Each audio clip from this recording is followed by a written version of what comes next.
มีการเติมเอสโตรเจนให้120 เวลานะคะเวลาเริ่มวางยาก็คือเริ่มที่ 10 โมง 5 นาทีนะคะที่4 นาทีค่ะ3 ลงนะคะที่10 นาที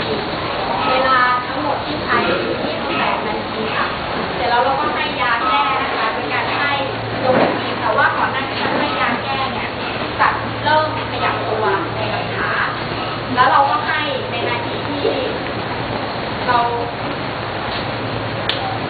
ให้โดปามีนที่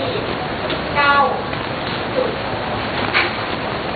เราให้ปริมาณโดปามีนที่ 9.35 มิลลิกรัมให้ที่เวลา 53 นะคะซึ่งเราไม่สามารถบอกได้ว่าโดปามีนของฤทธิ์เมื่อไหร่เพราะว่าสัตว์ไม่เหมือนกันแต่ก็หลังจากให้โดปามีนก็สัตว์ก็เริ่มมีอาการขยับนะคะแต่ว่าให้ไม่ก็ขยับไม่สมบูรณ์นะคะเราก็เลยให้ทางโซนที่ 2.5 เนี่ยนะคะเวลาที่เรากลับมาในการคอนเซ็ปต์ในการโคลิ่งนะคะก็คือ12 นาทีคอมพลีทหลังจากให้โดปามีนเวลา11 นาทีรวมเวลาตั้งแต่ช้าจนถึง65 นาทีค่ะการตรวจร่างกายนะคะร่างกายก็ปกติดีนะคะยาที่ให้ก็คือโซลูซาน15 แอลวอลซี่เอลเอนะคะ5 แอลแล้วก็อะโลนิทินนะคะ6 แอลค่ะแต่ที่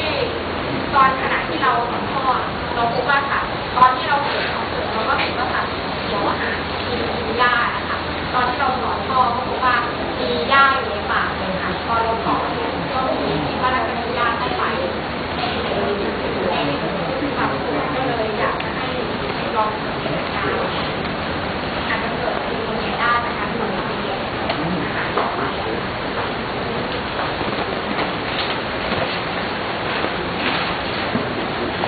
อันนี้ก็คือข้อจากอินฟูนะคะสิ่งแรกก็คือเริ่มต้นในการเตรียมอุปกรณ์นะคะอุปกรณ์ในการเตรียมของเราอะเราเข้าใจผิดพลาดกันว่าคนนี้น่าจะเตรียมแล้วนะคะในส่วนของเติมนะคะก็เลยทำให้ผิดพลาดในการเตรียมนะคะแล้วก็การดูอุปกรณ์การดูก็ใช้ดีแล้วก็ดูเลยนะคะเราไม่ได้เตรียมพร้อมในการดูแบบแรกก็ทำให้ขาดอุปกรณ์ในบางส่วนรวมถึงอุปกรณ์บางส่วนเตรียมไว้ก็ยังไม่เกิดยังไม่เตรียมดีก็ไม่ดีนะคะแล้วก็ข้อที่2นะคะก็เกี่ยวกับการให้ยาแก้ค่ะก็ยังไม่ดีพอค่ะข้อที่3ก็คือทักษะของเรานะคะซึ่งเราคิดว่าทักษะของเรายังขาดทักษะในการถอดท่อแล้วก็การในขณะที่เราให้เรามีการให้หรือทางเล่าเรียนนะคะยังไม่ดีพอแล้วก็ช่วงเวลาก่อนหน้าที่เราจะแฮนด์ออนใช้เวลานานนะคะก็รอตั้งนานกว่าที่เราจะแฮนด์ออนในส่วนนี้ค่ะข้อที่4เกี่ยวกับการสื่อสารในกลุ่มนะคะซึ่งเรายังตอนแรกเรายังสื่อสารกันไม่ได้แล้วก็ทำการใช้แต่ความต้องการเรื่องของก่อนเลยอันสุดท้ายนะคะเราคิดว่าอันสุดท้ายนะคะที่เราว่าเราพลาดก็คือการวางขาค่ะไม่ได้ว่าเราคือตำแหน่งที่เราวางแต่เพื่อนๆจะเห็นว่าเรา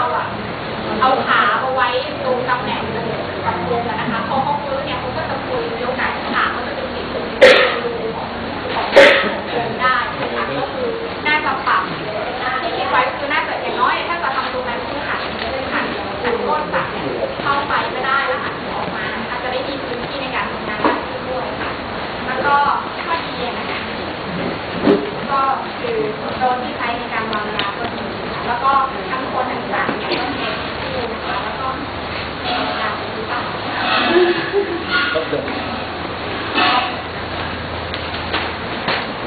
Okay, I'd like Dr. Arm to comment on this presentation. Before I have anything to say, can you please give us your opinion of what you saw? How did it go? ถามเรื่องการคุยนะครับของตัวเลย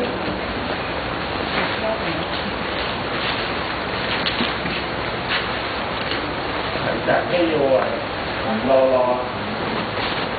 ให้โยขึ้นสูงที่มี2 5ใช่ไหมครับ สารโลค่ะที่เราต้องให้โลถึง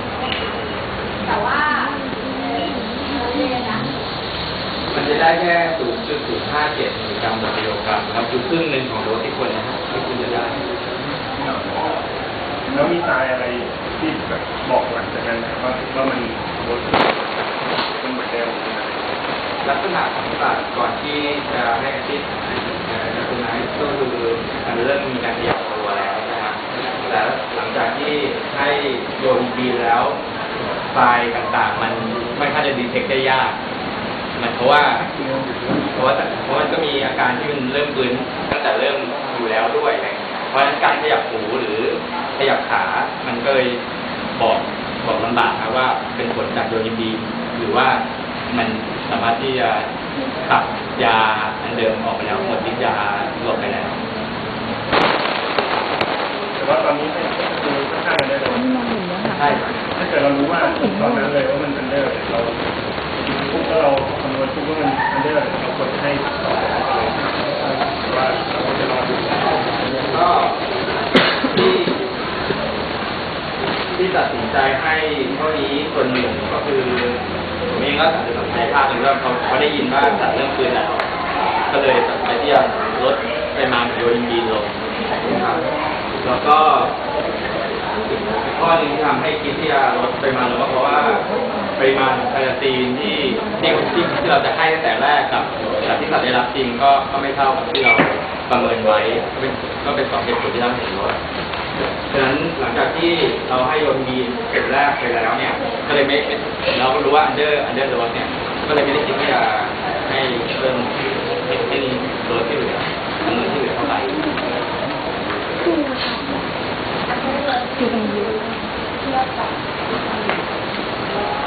เปล่า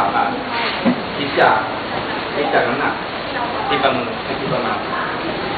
แล้วก็ลดให้ขึ้น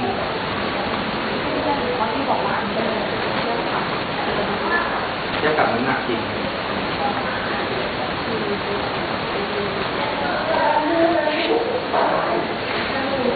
แล้วก็มีอะไรเสนอบ้าง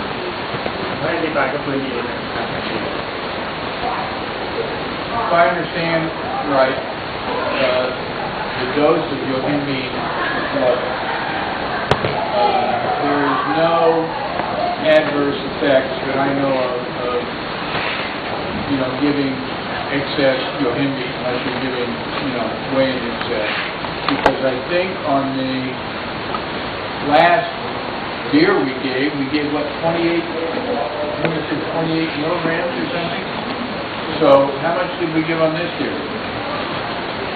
What's the total dose? ตัวสุดท้ายที่เราโยน ตัว ไม่ได้ถามว่าตัวนี้โยนเท่าไหร่ This memory paper 9.375 milligram. How much?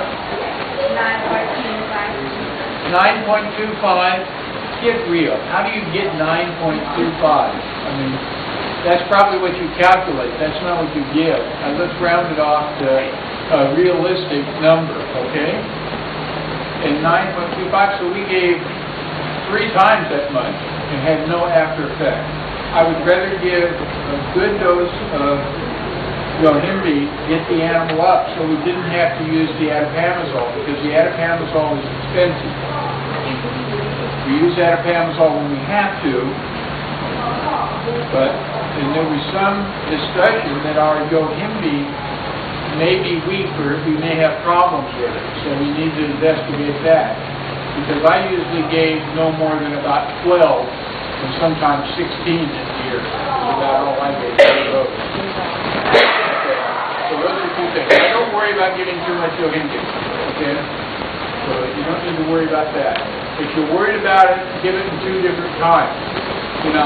them some, wait 5-10 minutes. If you don't see the breathing or the leg moving once, then give it some more. I think you're fine.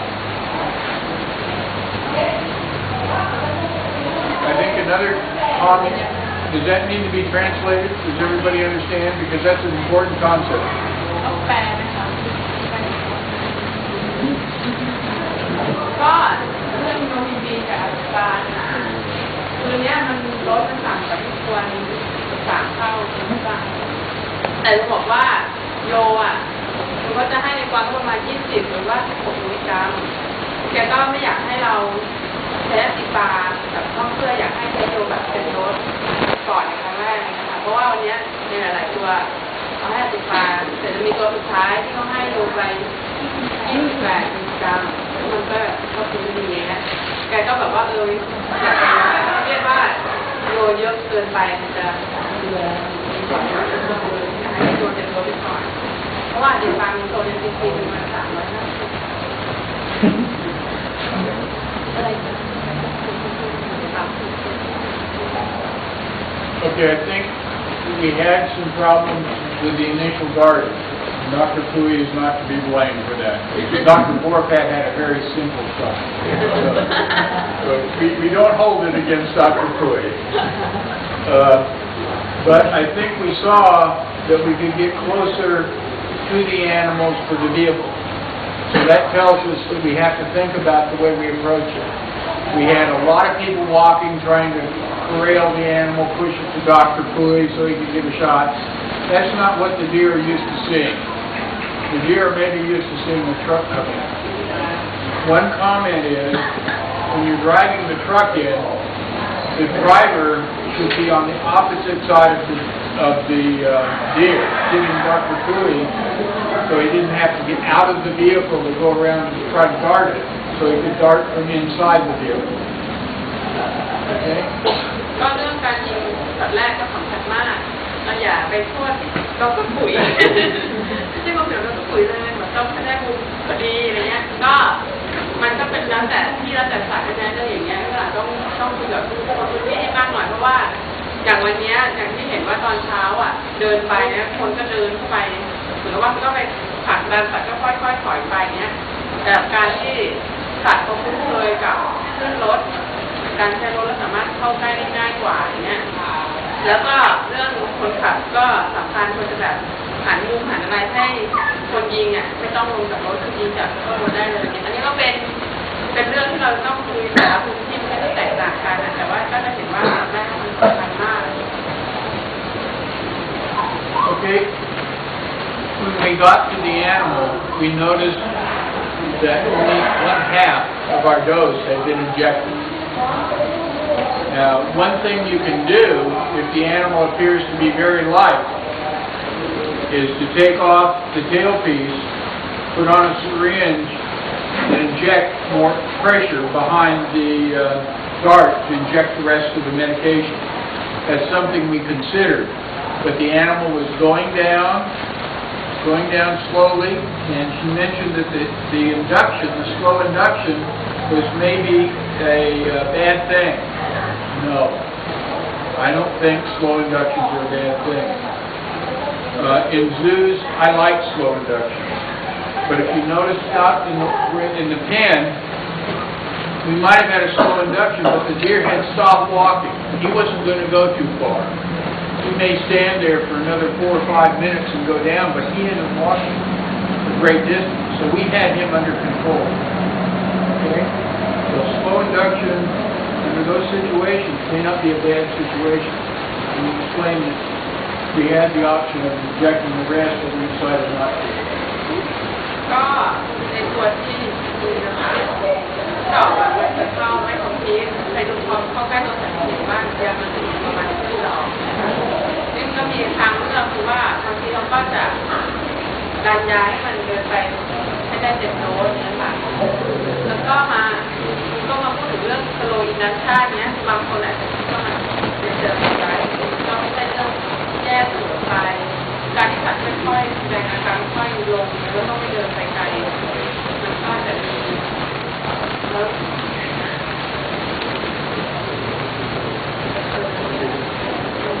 ก็ลงกันจะเขาไม่ได้ตัดสินใจเดินยาแต่ว่าเราสามารถควบคุมการให้ไอวินได้เราควบคุมสัตว์ได้แล้วก็ตัดสินใจให้เขาเป็นไอวินได้ Okay. I think this is very important right here. because I've noticed I'm going to encourage more use of tracheal tubes, but keep them clean.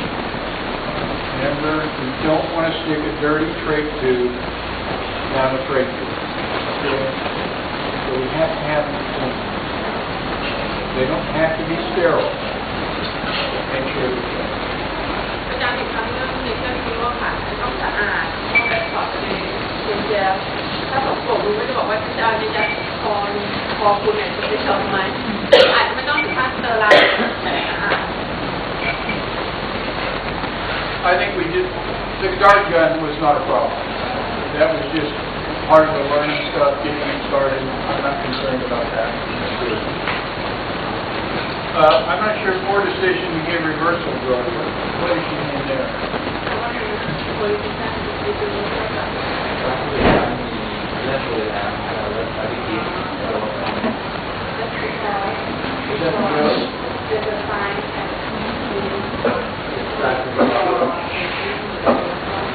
then thing that they should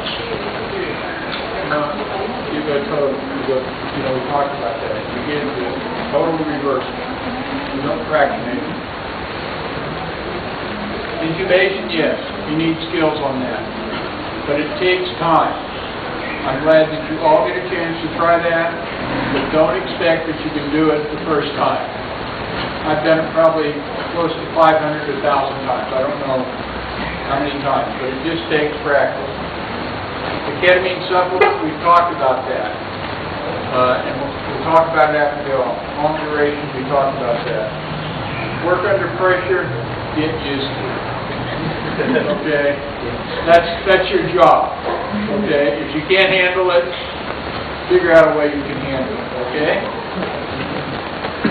Otherwise, very good.